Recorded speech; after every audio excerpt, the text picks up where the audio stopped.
말씀으로 우리를 새롭게 하시고 말씀의 은혜를 통해서 우리가 이 험한 세상을 살아가게 된다고 하는 사실을 깨달을 때마다 얼마나 감사한지 알 수가 없습니다.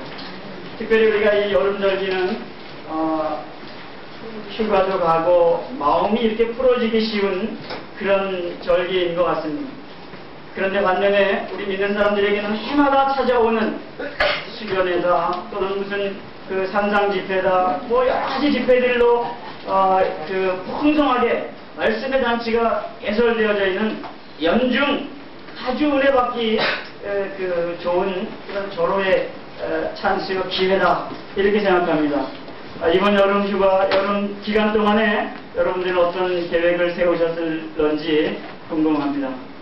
혹시 아직도 산으로 들로 바다로 놀러 갈 생각으로 엑스포 같은 데로 갈 그런 생각으로 계획이 아주 그냥 그쪽으로 골똘히 짜여져 있지는 않은지 이 여름 기간 동안에 산에 한번 올라가서 부르짖지 아니하고 이 여름 기간 동안에 교회에 온전 교회에 하는 일에 협력하고 봉사하고 헌신하는 그런 기회가 많이 주어졌지 않습니까? 주일학교도 있고 중고등부도 있고 청년부도 있고 교회 계획들이 교회 안에 아주 널브러져 있는데 혹이라도 어느 한 군데도 자기가 시간으로 마음으로 기도로 물질로 봉사한 일이 없었다고 하면 죄송한 얘기지만 회개해야 됩니다. 말로만 뒤야 뭐 어쩌고 저쩌고 뭐 말씀이 은혜가 어쩌고 실제로 그 은혜를 갚을 만한 기회가 배설되어졌는데도 불구하고 손톱 하나 까딱 안 하고 한여름을 그냥 살짝 지낸다면 그건 하나님이 별로 기뻐하시지 않을 것 같아요. 혹이라도 시험에 들지 않기를 바라면서 아주 조심스럽게 말씀을 드립니다. 이런 아주 여름절기에 교회가 하는 일이 배설되어 있고 많은 일들이 이렇게 교사들이 애쓰고 막 힘들게 막 준비하고 땀 흘리고 말이죠. 이러는 일에 그 흔한 복숭아 하나 못 사다가 줬다 그러면 가슴에 손을 얹고 생각해 봐야 됩니다. 우리가 말씀을 통해서 은혜를 받으면 그 은혜 받은 것이 열매로 나타나줘야만 됩니다. 말로만 해서는 안 됩니다. 믿는 것과 아는 것과 믿는 것이 하나 되어서 그리스도의 장성한 분량에 이르기까지 성장해 가야지 된다고 하는 그런 말씀을 오늘 저와 여러분이 함께 이 갈라디아서와 에베소서를 통해서 함께 은혜를 받고자 합니다. 먼저 우리 갈라디아서부터 봅니다. 갈라디아서도 6장, 에베소서도 6장, 이 12장 되는 이 두 권의 성경 속에서 오늘 하나님께서 우리에게 어떠한 일로 인도하실지 관심을 가지고 찾아 들어가기로 합니다. 먼저 갈라디아서는 구원의 참길이라고 하는 그 제목을 가지고 영적 해방의 대원장이라 일컬어지는 이 위대한 편지 갈라디아서 6장을 통해서 믿음으로 구원을 얻는다는 사실에다가 단 0.0001%라도 무엇을 해야지 구원을 받는다고 하는 그런 일들을 그런 모든 것들을 완전히 무의로 만드는 그런 말씀이 바로 이 갈라디아서 속에 기록이 되었습니다. 오직 믿음으로 구원받는다는 사실을 여러분들 믿으십니까? 네. 오직 믿음입니다. 그 외에 무엇을 가지고 구원을 받는다는 얘기를 한다고 하면 어떠한 얘기를 한다 할지라도 그것은 성경적이지 않다고 하는 말씀을 이 갈라디아서는 아주 강한 어조로 이야기를 하고 있는 것을 우리가 보게 되어집니다. 그래서 구원의 참 길은 구원의 길은 오직 한 길, 예수 그리스도를 믿는 길 밖에는 없습니다. 그래서 다른 길과 다른 길에 대해서 다른 복음과 다른 복음에 대해서 그리고 이제 다른 사도와 다른 스승들에 대해서 다른 믿음, 다른 생활과 다른 믿음, 다른 생활에 대해서 서로 비교하며 교훈하고 있는 것이 바로 이 갈라디아서입니다. 무엇이 다르며 무엇이 다른 것인가? 이것을 우리에게 교훈해 주려고 하는 것이 갈라디아라고 하는 것입니다. 먼저 1장부터 6장까지 두 장씩 이렇게 묶어서 이해를 하도록 편집이 되어져 있다는 사실을 우리는 만나게 됩니다. 이 1장, 2장에는 간증적이기도 하고 변명적이기도 한 복음의 근원을 설명하는 개인적인 설명이 있습니다. 바울이 전한 복음의 정당성에 대해서 바울은 사람의 뜻대로 따라서 된 것이 아니라 사도적 소명의 근원을 확실하게 하면서 누구에게 배운 것도 아니라 오직 예수 그리스도의 계시로 말미암은 것을 전하는 것이라, 이렇게 아주 확실하게 변호하고 변론하고 있는 것을 우리가 보게 됩니다. 하나님께로부터 온 복음, 이것에 대해서 이렇게 확실하게 힘주어 말하고 있는 데는 다시 없습니다. 갈라디아 1, 2장을 통해서 다른 복음을 쫓는 자들 화있을지어다, 다른 복음은 없나니, 아마 어떤 사람들이 엉뚱하게 그것을 요란케해서 복음을 변질시키려고 하는 것이라, 이렇게 이야기를 시작해가는 것을 봅니다. 다른 복음을 전하면 저주를 받을지어다. 아멘도 안 하시네. 여러분, 다른 복음을 전하면 저주를 받을지어다 라고 성경에 기록되어 있는데 이 딱딱 당문으로 가만히 있으면 그건 뭐예요? 다른 복음을 전해도 괜찮다는 거예요? 뭐예요? 여기 갈라디아 1장 8절에 보면 그러나 우리나 하늘로부터 온 천사라도 우리가 너에게 전한 복음 외에 다른 복음을 전하면 저주를 받는다고 이렇게 분명하게 얘기하고 있습니다. 여기 성경을 가만히 보면 아니라니까 하는 얘기에 관심을 맺혀요. 그래서 율법으로부터의 자유와 내재하시는 그리스도의 충만함에 대해서 이 갈라디아 1장과 2장 이러한 확신을 가졌기 때문에 이 사도 바울은 베드로의 위선을 면전에서 책망할 수가 있었던 것입니다. 베드로가 누굽니까? 예수님의 수제자, 예수님이 가장 신임하던 예수님을 따르던 그 제자. 근데 그에게 면전에서 야단치는 정도의 수준으로 확신을 가지고 있었던 이 바울의 아주 힘있는 말씀을 우리는 그냥 지나쳐가면 안 됩니다. 우리는 어떠한 사람 앞에서도 복음을 변질시키려고 하는, 복음을 부끄러워하는 사람 앞에는 야단칠 수 있는 확신이 있어야 됩니다. 확신이 있으십니까? 교회를 욕하고 복음을 변질시키고 그리고 예수를 욕하는 사람들 앞에 입에 거품을 물고 변호할 수 있는 확신이 우리에게 있어야 됩니다. 교회를 욕해도 그래요 그렇지 용도가 싸지 예수 믿는 사람이고 예수 제의가 나쁘니 좋으니 맡겨서 그래 우리 할 말 없어 그러고 앉아있으면 안 됩니다. 좋은 것을 볼 수 있는, 긍정적이고 적극적이며 좋은 것을 볼 수 있는 눈이 없다면 그것을 전할 수 있겠습니까? 전할 수가 없습니다. 내가 가지고 있는 것이 좋다고 하는 확신을 가지고 있지 않으면 그걸 누구에게 소개하겠습니까? 나도 확신을 하지 않는데 그걸 전해줘봐야 너나 가져라. 너도 안 가는데 왜 나보러 가지라고 그러냐? 그럴 거 아닙니까? 복음이라고 하는 것, 사람의 뜻에 따라 되는 것이 아닙니다. 이것은 예수 그리스도의 계시로 말미암은 것입니다. 확실하게 우리가 그런 부분들을 정리를 해야지만 됩니다.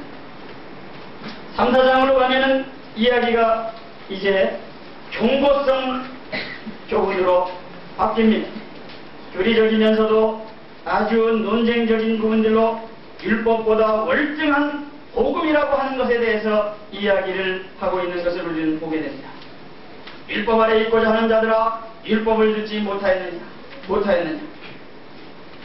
이런 그 3, 4장의 이야기는 율법이라고 하는 얘기를 얼마나 많이 하는지 알 수 없습니다.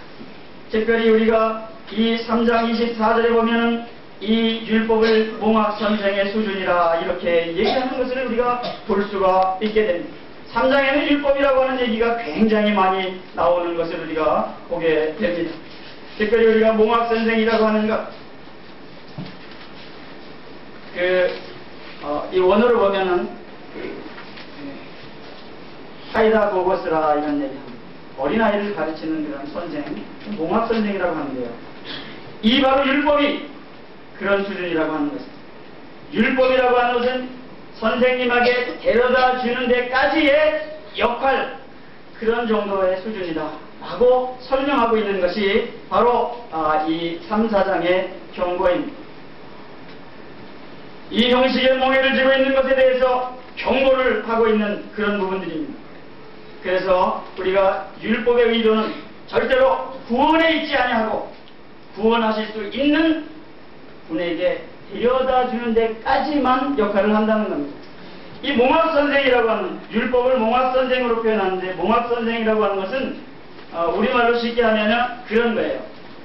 종이 주인집 아들을 훈장 선생님에게 이렇게 데려다주는 가방 못지, 이제 가방 들어다주는 종 있죠. 그러니까 선생님에게 데려다주는 데까지의 그 역할을 하는 그런 종을 얘기합니다. 율법이라고 하는 것은 바로 죄를 깨닫게 하고 법 있게 쓰면 굉장히 좋은 것입니다. 그러나 그것은 한계가 있는데, 바로 그분에게, 그분이 누굽니까?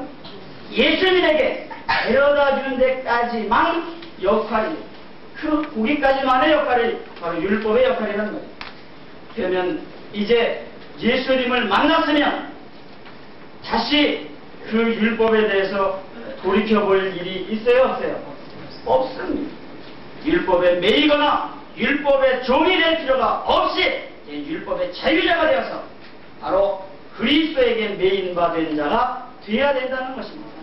바로 그러한 얘기를 이제 이 3, 4장에 얘기하면서 율법보다 월등한 복음을 설명하면서 다시는 종의 멍해를 내지 말라, 이렇게 이야기를 하는 것입니다.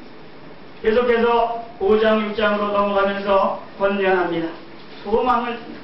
실천적이며 권고적인 그런 소망을 줍니다.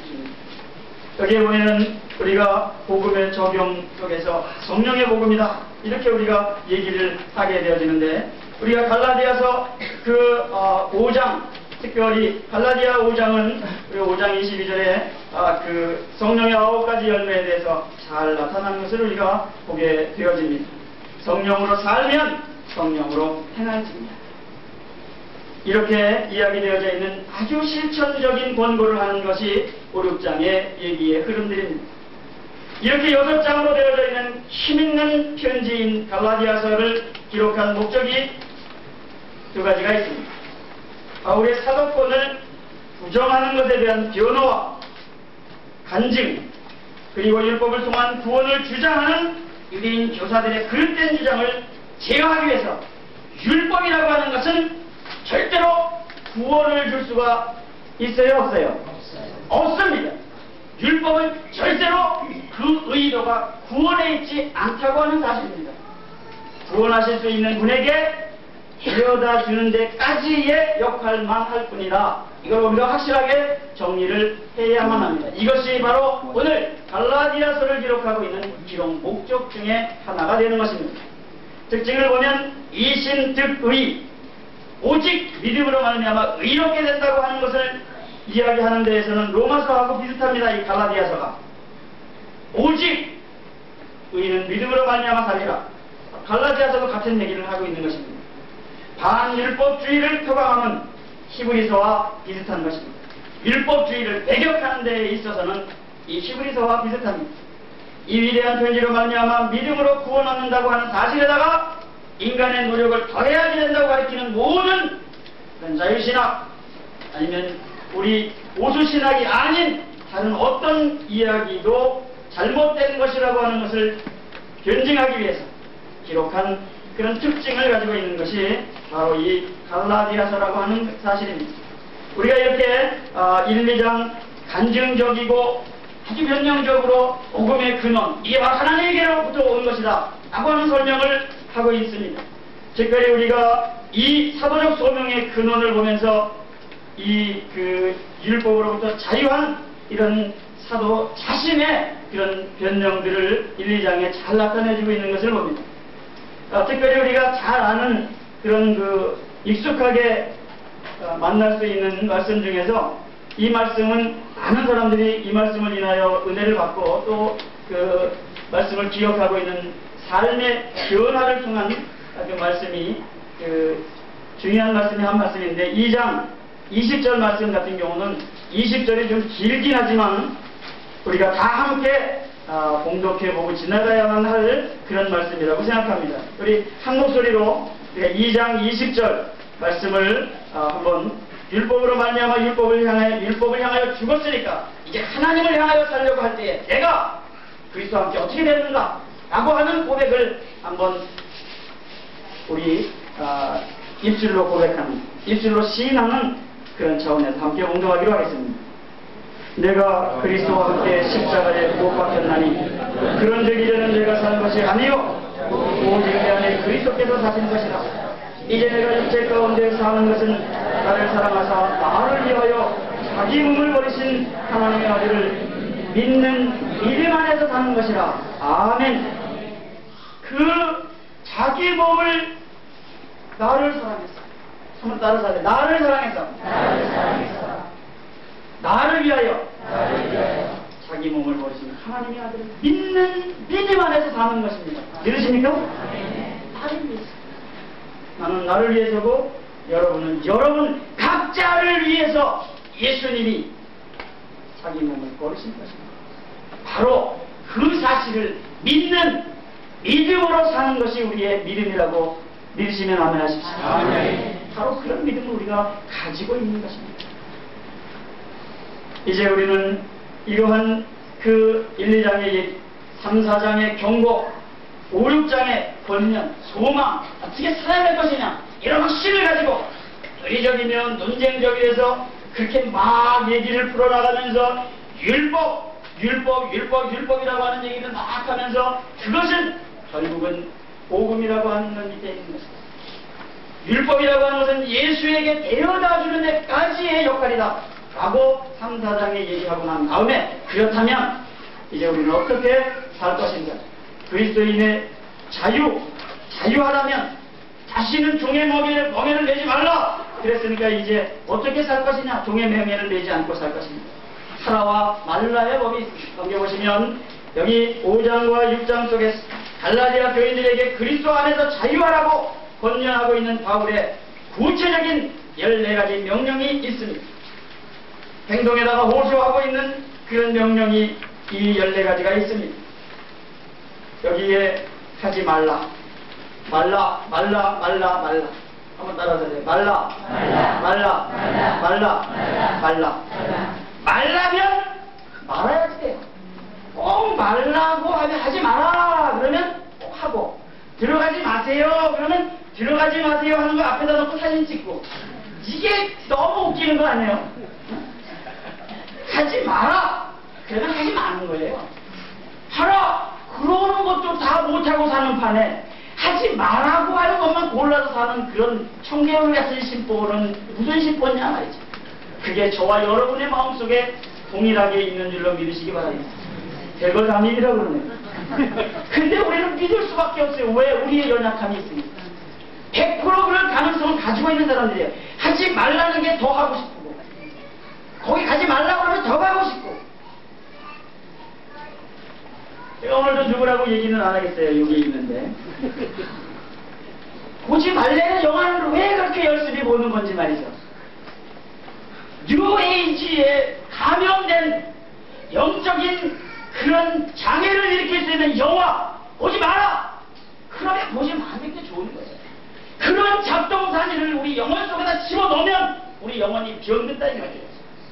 그런 음악은 듣지 마라! 그러면 안 듣는 게 좋은 거예요. 그걸 열심히 밤새도록 듣고 앉아가지고 정신병에 걸리고 이상한 짓 하고, 그건 뭐하는 거지?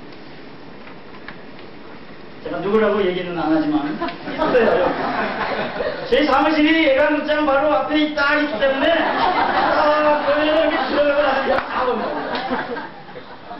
보지 마세요. 이상한 영화, 남양 특집 귀신 왔다 갔다 하고 전화 따라 삼천리 있다고 애들에게도 보지 말게 하세요.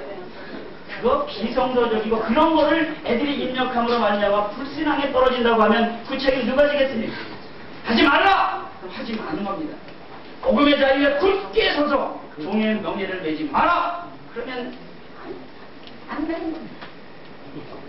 헛된 영광을 구하지 마라! 그러면 그쪽에는 기웃거리지 않는 겁니다. 서로 투기하지 말라! 선을 행하며 낙심하지 말라! 그 다음에 10가지의 하라가 있습니다. 하라. 자유를 육체의 기회로 삼지 말고 오직 사랑으로 서로 복종하라. 한번 따라 사랑으로 서로 복종하라. 서로 복종하라. 성령을 따라 무슨 결정을 하든 무슨 이해를 하든지 간에 성령 따라하면 하자가 없습니다. 근데 꼭 지가 먼저 결정해놓고 나중에 보고하는 형식으로 기도하면 항상 뒤탈이 나게 돼 있어요. 우리 그런 기도 참 잘해요. 자기 결정 다 해놓고 자기 계약금까지 다 치러놓고 자기 뭐 계획 다 세워놓고 그냥 그리고 나서 이제 하나님 이거 할까요 말까요? 할까요 말까요? 뭐하라고 물어보는 거예요. 자기가 지금 다 계약금까지 치르고 와가지고 성령 따라 행사. 성령께서 하라면 하고 말라면 많은 신앙이 우리에게 있어야 될 줄로 믿습니다. 아멘. 이렇게 권면하는 거죠. 행동에 호소하는 것이죠. 죄를 범하는 자를 바로잡아.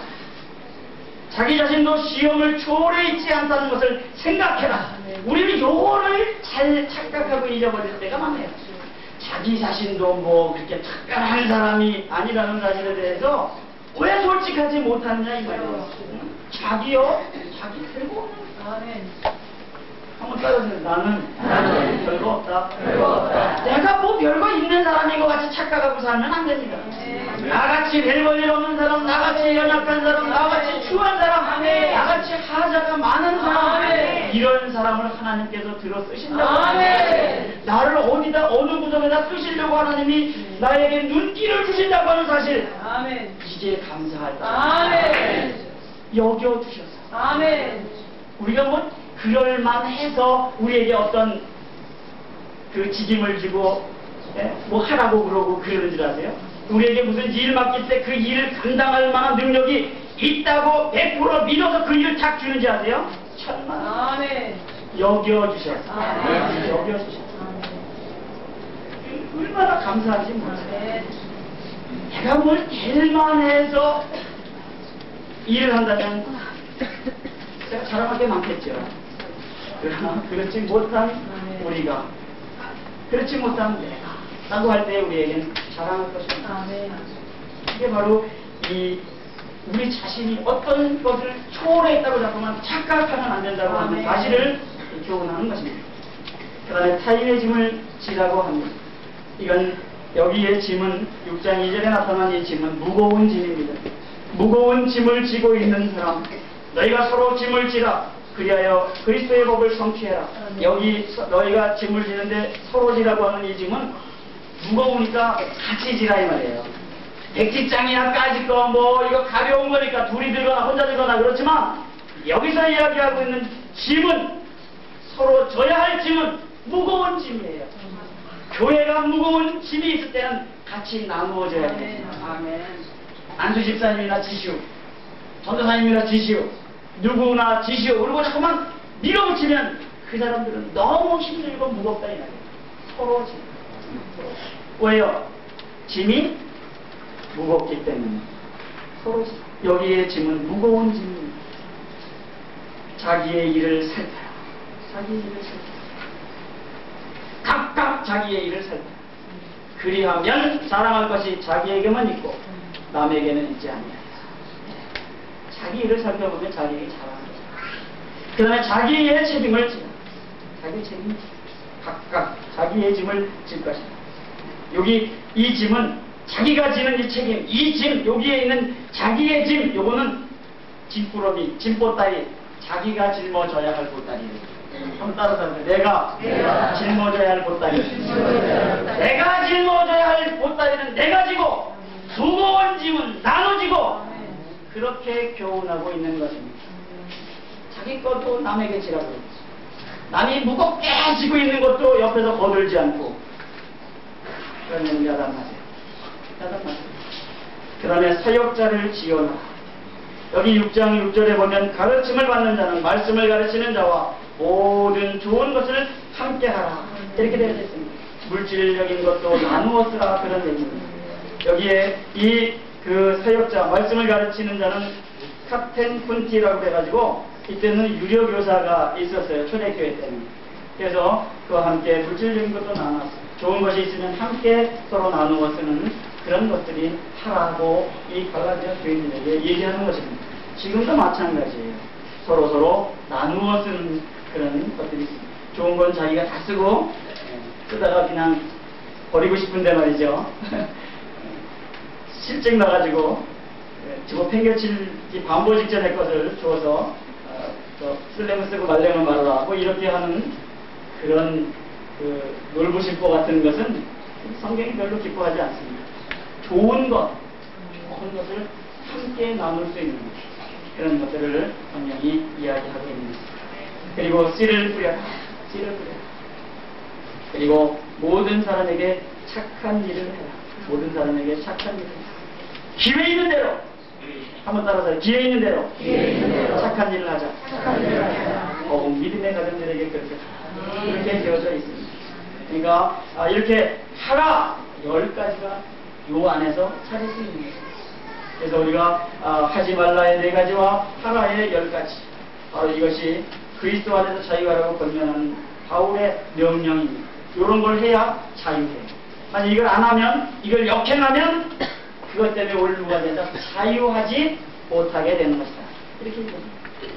그 다음에 이제 우리가 5장 다시 돌아와 봐가지고 육체를 잘못 사용함으로 일어나는 일들에 대해서 육체의 일은 현저하니, 그리고는 음행, 추행, 더러움, 호색, 이거 전부 7계명을 범하는 것입니다. 음행, 결혼한 자들 간의 성분, 추행, 미혼자들의 성분, 더러운 것, 부정적, 호색, 육적인 정욕이, 이게 다 7계명을 범하는 것입니다. 그 다음에 우상숭배, 술수, 요거 2계명을 범하는 것들입니다. 원수 맺는 것, 이건 아가페의 반대말이죠. 미움, 사랑의 반대. 분쟁, 시기, 분노, 이 분노는 아주 이기적인 분노를 얘기하고 있는 것입니다. 강파심, 분리, 이단, 질투, 살인, 술취함.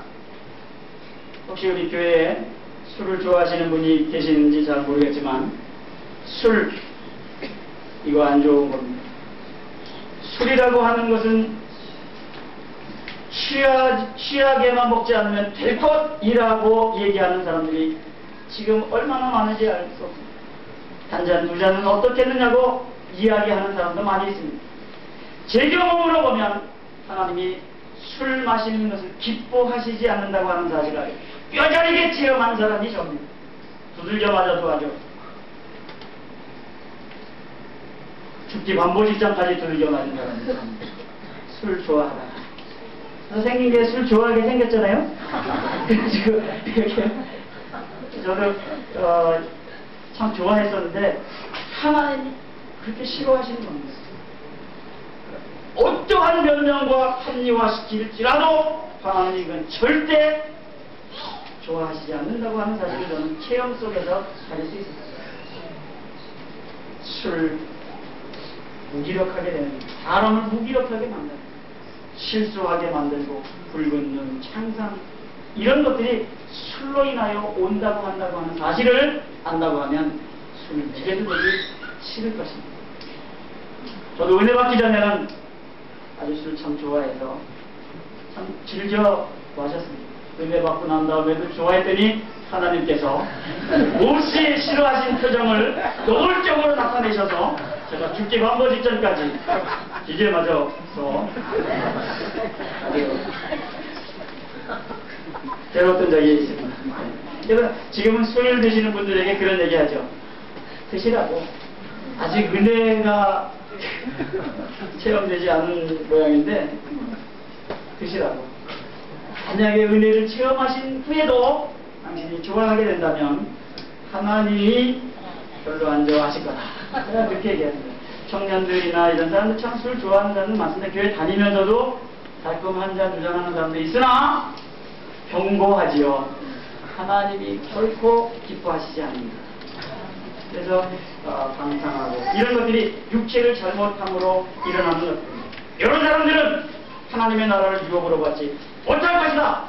성경에 그렇게 써있어요. 제 말이 아니라 이런 사람은 하나님의 나라를 유혹으로 받지 못할 것이다. 얼마나 두려운 말입니까 이 말이. 하나님의 나라를 유혹으로 받지 못하면 어디다 땅 사나이게요? 지옥에 요즘 10,000원이라도 땅 얻기도 어렵다는데 어떻게 하려고. 하나님의 나라를 유혹으로 받는 자는 복된 것입니다. 성령의 열매는 사랑과 희락과 화평과 오래 참음과 자비와 양선과 충성과 온유와 절제니 이 같은 것을 금할 법이 없느니라. 바로 이 9가지 성령의 열매의 세 요소를 우리가 살펴봅니다. 이 3개씩 사랑과 희락과 화평 한번 따라서 사랑, 희락, 화평. 이것은 첫 번째, 이 9가지 열매 중에 첫 번째 요소입니다. 이 성령의 생명이 가장 깊은 곳에서 나타나는 모습을 묘사하는 것입니다. 아가페, 사랑입니다. 그리고 희락, 그리고 화평, 기쁨, 즐거움, 행복, 그리고 화평, 평화, 일치, 축복, 이런 것들은요, 그 성령의 생명이 가장 깊은 곳에서 나타나는 모습을 묘사한 단어입니다. 두 번째 요소는 오래 참음과 자비와 양선입니다. 이것은 동일한 생명이 타인에 대하여 드러내는 모습을 묘사하는 겁니다. 오래 참는다는 것, 자비한다는 것, 양선한다는 것. 이 특별히 자비라고 하는 단어가 우리에게 참 좋은 단어입니다. 자비. 이 자비라고 하는 것은 많은 사람들이 오해하기를 기독교는 무슨 종교요? 사랑의 종교. 자비는 어느 동네 거요? 불교 동네 것 같이 느껴지도록 오해되어져 있으나 이 자비라고 하는 단어의 어원은 그리스도예요. 크레스토테스라고 하는 단어입니다. 이 자비라고 하는, 한번 따라서 하세요. 크레스토테스. 우리도 한번 수준 있게 헬라어로 읽어보는 거예요. 지금 우리 원주인이. 이 크레스토테스라고 하는 이 자비라고 하는 단어의 어원이 그리스도. 그러니까 기독교는 무슨 종교예요? 자비의 종교. 이 자비라고 하는 건 불교 쪽으로 뺏길 이유가 있어요, 없어요? 없어요. 이건 우리 거예요. 자비, 이거 우리 거. 한따로 자비, 우리 거. 우리 거예요.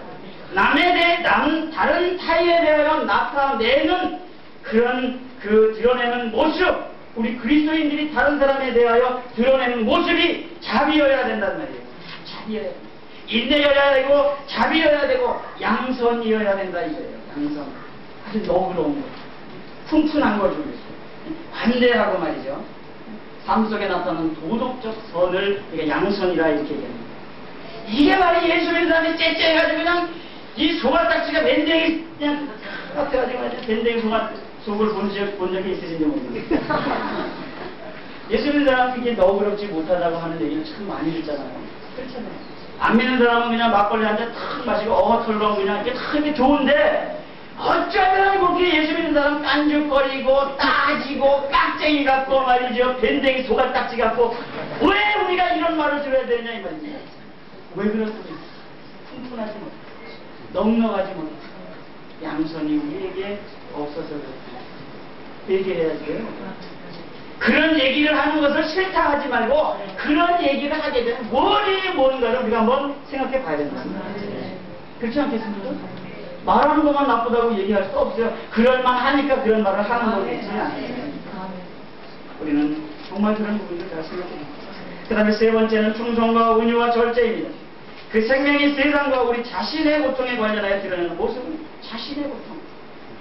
처음에는 그 생명이 큰 깊은 곳에 있는 것, 그 다음에는 두 번째는 타인에 대한 것, 그 다음에 세 번째는 자신과 관련되어져 있는 것. 이게 바로 성령의 9가지 열매의 3가지 요소입니다. 3개씩. 마지막에 있는 이 3가지 중에 충성이요. 이 충성이라고 하는 단어는 믿음이라고 하는 단어하고 똑같은 단어를 사용하고 있습니다. 이 충성은 믿음이요, 신뢰요, 확신이요, 보증이요, 이 약속입니다. 충성이라고 하는 것은 그렇습니다. 그 다음에 온유라고 하는 단어는 너그러움, 남에게 친절하게 대할 수 있는 그런 바로 자신과의 싸움 속에서 만들어져 가요. 이게 온유라고 하는 게 하루아침에 이게 되는 게 아니잖아요. 그죠? 팩팩거리는 사람, 질깔거리 못돼 먹은 사람이 벼랑말 하나 갑자기 그렇게 부들부들해질 수가 있는 거예요? 없어요. 그거 참 안 돼요. 저도 그냥 땡띠같이 팩팩 쏘고 말이죠. 그냥 빽빽거려가지고 말이지. 가끔가다 빽빽이냐고 그런 때가 많습니다. 우리 잘 안 되는 부분들이에요. 타고난 성품이 질깔머리 못됐는데 그것이 벼랑말 하나 갑자기 이렇게 부드러워지느냐 말입니다. 그래서 어떻게 해야 돼요? 싸워야 돼요. 자신이 싸우고. 그래서 우리 자신의 고통에 관련해서 드러내는 그 모습이 충성이요, 온유요, 절제요. 절제라고 하는 것은 자제하는 것이며 극기하는 것입니다. 특별히 정욕과 쾌락을 사랑하는 마음을 자제하는 극기를 의미한다는 것입니다. 이거 자제하지 못하면, 이거 절제하지 못하면 엉클어지고 말아요. 우리 삶이 엉클어지고 말아요. 한번 따라서 하세요. 앵크라테이아. 이 절제라고 하는 원어가 앵크라테이아예요. 가만 생각해보면 엉클어지겠네. 이거 절제를 못하면, 정욕과 쾌락 사랑하는 마음을 절제하지 못하면 모든 것 다 헝클어지고 말아요. 엉클어지고 정욕으로 넘어지고 쾌락으로 넘어지는 겁니다. 어떤 미국의 교회는 신실한 교회 목회자가 정욕으로 넘어져라 그리고 이쪽에서 기도하고 있대잖아요. 사탄 교회가 그렇게 기도를 하는 거예요. 보수적인 교회가 넘어지기를 바라고 기도하는 무리들이 있단 말이에요. 사탄의 무리들이 있단 말이에요. 지금도 우리 주변에 그런 사람들이 많이 있어요. 예수 믿는 사람 망했으면 좋겠고, 예수 믿는 사람 넘어졌으면 좋겠고, 예수 믿는 사람 안 됐으면 좋겠다고 생각하는 안 믿는 사악한 무리들이 우리 주변에 얼마나 많은지 여러분 느끼십니까? 있어요. 있답니다. 이런 부분들을 우리는 이 성령의 9가지 열매 속에서 곰곰이 생각해보면서 제1요소는 바로 그 깊은 그런 의미입니다. 그다음 제2요소는 다른 사람의, 그리고 마지막은 자신에 관한 문제로 이렇게 정리를 해서 이 성령의 이 9가지 열매가 풍성히 열리는 저 여러분이 되기를 원합니다. 여러분이 되시기를 원합니다. 그럼 저는 빠지니까 항상 저도 열매를 맺기를 원하거든요. 저와 여러분이 이런 열매를 맺었습니다. 정말 그리스도의 영광을 위해서, 하나님을 영화롭게 하는 그런 삶을 위해서 우리가 달려가야 될 거라고 생각합니다. 자, 이제 우리가 넘겨보시면 에베소서로 넘어가 봅니다. 에베소서를 가면 이 에베소서 그러면 그 교회론이에요. 이 편지는 회랑거신, 돌려보는 편지예요. 너도 보고 너도 보고 너도 봐라 이렇게 돌려보는 편지입니다. 이 에베소서는 바로 교회에 대한 확실한 것들을 가르쳐 주려고 기록한 그런 돌려보는 편지입니다. 영적인 전쟁의 승리의 무장은 어떻게 해야 될 것인가? 영적 전쟁에 승리를 하려면 어떻게 무장해야 될 것이냐? 이런 것들을 성령과 함께 연결되어서 이해되어지는 그런 얘기가 6장 펼쳐지는 것이 에베소서입니다. 특별히 1장서부터 3장까지는 6장의 반은 그리스도 안에서 성도는 누구인가?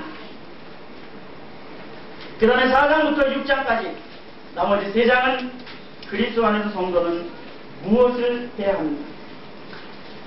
성도가 이렇다면 그래서 성도는 이래야 되지 않겠느냐? 그런 얘기예요. 성도는 누구인가? 누구다? 그러냐? 그럼 이래야 되지 않겠느냐? 이렇게 두 가지로 얘기를 크게 나누어 줍니다. 특별히 그리스도 안에 있는 부요, 그리스도 안에서 하나됨, 그리스도 안에 있는 직권, 그리스도 안에 성도는 누구인가? 안에서. 우리가 이 성경을 읽을 때 말이죠. 안에서 이런 부분들을 잘 살펴보면 어디 안에 무엇을 요구하고 계신 말씀인가를 우리가 살펴볼 수가 있게 됩니다. 특별히 우리가 일부 학자들에 의하면 성경 전체 66권 중에서 가장 심오한 책이 이 에베소서라고도 이야기할 정도로 굉장히 중요한 책이 에베소서입니다. 왜 그렇습니까? 다른 어떤 책도 구원을 위한 하나님의 섭리를 창조 이전부터 시작해서 영원까지 성경 전체의 메시지가 이렇게 단 6장에 함축되어져 있을 수가 없다고 하는 것입니다. 기가 막히게 이렇게 짤막하게 얘기하면서 그 전체의 구원사를 이야기해 놓은 그런 성경이 에베소서라고 하는 것입니다. 여러분, 에베소서를 여러 번 읽어보시면 그리스도 안의 성도는 누구이며 성도는 무엇을 해야 되는가, 이것을 깨닫게 될 것입니다. 오늘 이제 우리가 이 에베소서를 통해서 믿는 것과 아는 것, 그것이 하나예요. 믿는 것 따로 아는 것 따로가 아니라 믿는 것과 아는 것이 하나여서 온전한 사람을 이루어 가야지 된다고 하는 대전제하에 이야기의 진행을 우리가 봅니다. 특별히 에베소서 그러면 교회론 이렇게 생각을 하세요. 그래서 교회는 몸으로, 교회는 성전으로, 교회는 비밀로, 교회는 사랑으로, 새 사랑으로, 교회는 신부로, 교회는 군사로, 교회는 6장 전부 다, 4장마다 교회는 무엇으로 비유가 되어져 있는 것인가. 그런 부분들을 가지고 전개해 나갑니다. 1장에 보면 교회는 몸으로 비유합니다. 그래서 몸의 창조와 몸의 헌신 등을 이렇게 기록하고 있는 것을 우리가 보게 됩니다. 그래서 그 몸, 저희가 몸으로 비유된 몸의 창조, 이 부분에 대해서 우리에게 그 확실한 하나님의 계획을 구체적으로 영원전부터 영원까지 보여주고 있는 장이 1장입니다. 그 다음에 2장에 보면 교회는 성전으로 비유합니다. 그래서 우리가 과거에는 그리스도 밖에 있었는데 현재는 그리스도와 함께 있다. 우리가 이렇게 써놓으세요. 그리스도 밖에 있었다. 죄로 죽었던 자였다. 이렇게 써놓으세요. 과거에는 우리가 뭐였어요? 죄로 죽었던 자였다. 현재는 그리스도와 함께 구원을 얻은 자가 되었다. 그런 얘기예요. 그 다음에 3장에 보면은, 그러니까 말이죠. 과거에 우리가 그리스도 밖에 있었다. 과거 우리는 허물과 죄로 죽었었다. 사탄에게 복종했으며 본성이나 선택이나 모든 것에 있어서 진노의 자녀였었다. 경건하거나 정결해지도 못했었고 그리스도로부터도 분리되어져 있었다. 이스라엘 나라 밖의 사람, 이방인이었었고 우리가 약속의 언약들에 대해서도 이방인이었었다. 세상에도 하나님도 없는 사람이었었다. 그러나 현재 그리스도와 함께 구원을 얻은 자가 되었다. 이게 바로 2장에서의 얘기입니다. 3장의 얘기는 교회를 비밀로 비유하면서 이 비밀에 대해서 바울이 설명하는 것을 우리는 비밀에 대한 바울의 설명을 보며 비밀에 대한 바울의 간구를 봅니다. 이 그리스도의 비밀, 내가 깨달은 것을 너희가 알 수 있으리라 고 했던 이 그리스도의 비밀 무엇인가? 한마디로 말하면 복음입니다. 사도 바울이 깨달은 비밀은 복음. 한번 따라서 그래. 사도 바울이 깨달은 비밀은 복음이다. 이 비밀은 이방인들이 복음으로 말미암아 그리스도 예수 안에서 함께 후사되고 함께 지차되고 함께 약속에 참여하는 자가 된다고 하는 사실입니다. 이건 비밀이었어요. 유대인들은 이거 싫어하는 얘기예요. 지들만 잘나고 지들만 선민이고 지들만 구원받아야지 이방인이 구원받는다고 하는 사실에 대해서는 싫은 얘기예요. 그러나 이방의 사도인 사도 바울이 깨달은 그리스도의 비밀은 바로 이방인들이 복음으로 말미암아 그리스도 예수 안에서 함께 후사가 된다는 놀라운 것을, 이러한 비밀을 설명하며 비밀에 대한 바울의 간구가 있는 것이 3장의 얘기입니다. 그 다음에 4장에 가면 교회는 새 사람에 비유하고 있습니다. 새 사람. 그래서 우리가 먼저 사명에 성장하기보다는 사람부터 되라고 하는 교훈을 늘 우리가 듣습니다.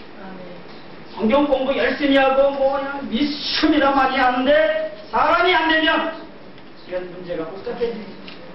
그래서 우리가 사명 성장 이전에 인간적인 성장을 해야 된다고 하는 것입니다.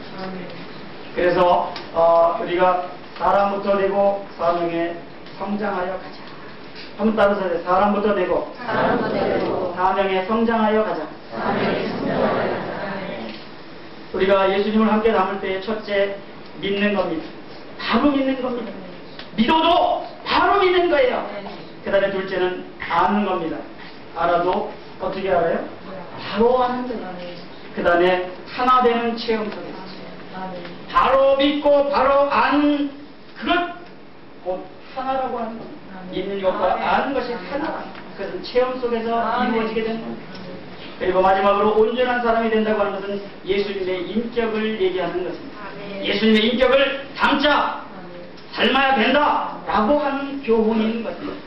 마지막으로 그리스도의 장성한 분량에 이르기까지 성장해야 됩니다. 닮기만 하면 뭐합니까? 잘하지 않으면 말자 못하게 됩니다.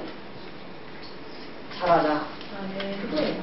그것이 바로 4장이 얘기하는 새 사람과 그의 지이며 새 사람과 그의 성질이며 새 사람에 대한 얘기다.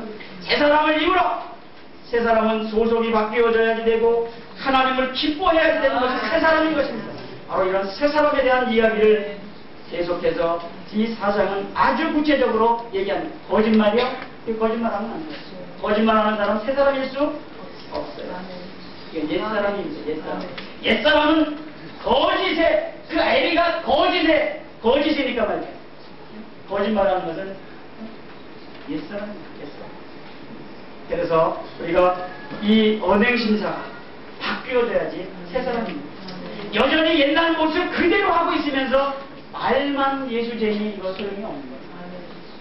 말하고 행동하고 생각하는 모든 것들이 새롭게 바뀌어져야만 된다. 이거를 요구하고 있는 것이 바로 에베소서 4장의 얘기입니다. 우리는 얼마나 때가 벗어졌나요? 얼마나 변화됐나요? 얼마나 바뀌어졌나요? 한 50% 됐나요? 한 60% 됐나요? 바로메타가 없어서 우리는 잴 수는 없지만 100% 있어요? 우리는 얼마인지는 모르지만 돼가고 있는 중에 있는 사람이잖아요. 다 됐다 그러면 그 다음에 내려갈 일밖에 없으니까 돼가고 있는 거예요. 돼가고 있는 거예요. 그래서 이 4장에 보면 바로 새 사람을 하나님을 따라 의와 진리의 거룩함으로 치유침을 받는 새 사람을 이렇게 이야기합니다. 그 다음에 마지막 6장에 보면은 이제 그 5장이죠. 5장에 보면 교회는 신부에 비유되어져 있는 것입니다. 교회로서 그녀의 의무가 무엇인가? 그리고 교회에 대한 신랑의 헌신은 어떠하셨었는가? 이런 것들을 이야기하는 5장의 얘기입니다. 특별히 5장에서는 우리가 술 취하지 말라! 이는 방탕한 것이니 술 대신 성령의 충만함을 받으라! 아멘도 안 하시네요. 아멘. 성령의 충만함을 받으라고 이렇게 얘기를 하는 이 부분 속에서 성령 충만의 방법을 구체적으로 설명하고 있는 것이 바로 5장의 얘기입니다. 성령 충만을 받으려면 말이죠. 어떻게 해야지 받는가? 여러분 성령 충만 받고 싶으시죠? 아멘. 첫째는 죄를 구체적으로 자백합니다. 아멘. 죄를 제 경험으로는요. 말로만 하고 뭐 뒤야 내가 이것도 잘못해서 저것도 잘못해서 막 이렇게 막 떠드는 거 가지고 해결이 안 되더라고요. 조용한 시간에 종이를 한 장 딱 놔두고 자기 죄를 적어보는 거예요. 적어보는 거예요. 제가 그거를 수련회 때 한번 청년들하고 한번 해봤습니다. 종이를 요만한 거 하나씩 나눠주고 자기 죄를 한번 적어봐요. 그랬더니 그 종이를 같이 한두 가지만 적을 줄 알았더니 또 종이를 한 장 달라고 그러고 또 종이를 한 장을 달라고 그러는데 쓰면서 여기저기서 훌쩍거리며 울기 시작합니다. 그래서 조용해지면서 자기 죄들을 적기 시작합니다. 그것을 접어서 가지게 하고 그리고 바깥에 나와서 이미 낮에 준비했던 십자가에 망치하고 못을 준비했어요. 거기다가 가지고 가서 하나씩 박는 거예요. 뒤쪽에서 그냥 막 기도해 주는 거예요. 자기만 하는 거죠. 남에게 알릴 일이 있어요? 알릴 일 없어요. 자기 죄는 자기만 하면 하나님과의 관계 속에서 그거를 십자가에서 박는 거예요. 그리고 우리가 마지막 캠파이어 할 때 그 십자가를 주니까 그랬다가 빠야! 그러면 슉 내려와서 불을 탁 펴게 해가지고 그거 거기다 박았던 거 전부 불 펴버렸어요. 그 다음에 그 다음날 아이들의 얼굴이 돌아갔어요. 죄를 내어놓고 십자가에 못 박은 그런 연출을 통해서 그 아이들이 자유할 수 있었다고 하는 사실을 저는 봤습니다. 성령 충만을 받으려면 죄의 구체적인 자백이 있어야 됩니다. 두 번째는 성령 충만함을 간구해야 돼요. 주실려면 주시고 마실 때면 마시고 그러면 성령 충만 죽었다 깨라도 안 되는 거죠. 믿음으로 성령 충만함을 인정하고 그대로 사는 삶으로 연결될 때 성령 충만함을 체험하게 될 거라고 믿습니다. 이러한 얘기가 바로 5장에 있는 것입니다.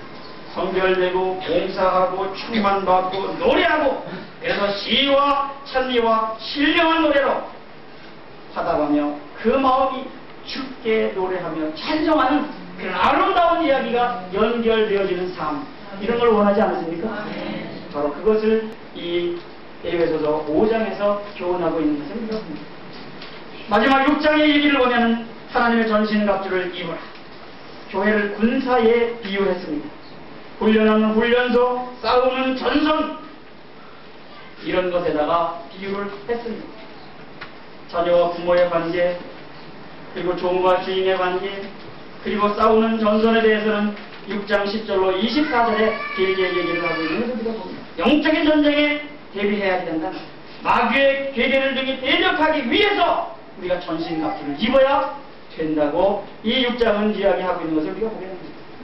그래서 우리가 그 소소 진리로 허리를 띠고 의의 흉배를 붙이고 평안의 복음에 예비한 것으로 신을 신고 믿음의 방패를 가지고 모든 화전을 소멸하고 구원의 투구와 그 다음에 성령의 검 하나님의 말씀을 가져라. 이렇게 그 얘기를 하는 것입니다. 그래서 우리가 하나님의 전신갑주, 진리의 띠, 의의 흉배, 평안의 복음의 신, 믿음의 방패, 구원의 투구, 성령의 검, 이렇게 6가지로 단단하게 무장을 하라고 이야기하는 것입니다. 우리가 이렇게 무장할 때에 성공적으로 싸움을 성공적으로 이끌려면 3가지를 우리가 권고받아야 됩니다. 첫째는 우리는 서야 됩니다. 든든하게 서야 된다. 한번 따라서 서야 된다. 간구해야 된다. 깨어 있어야 한다.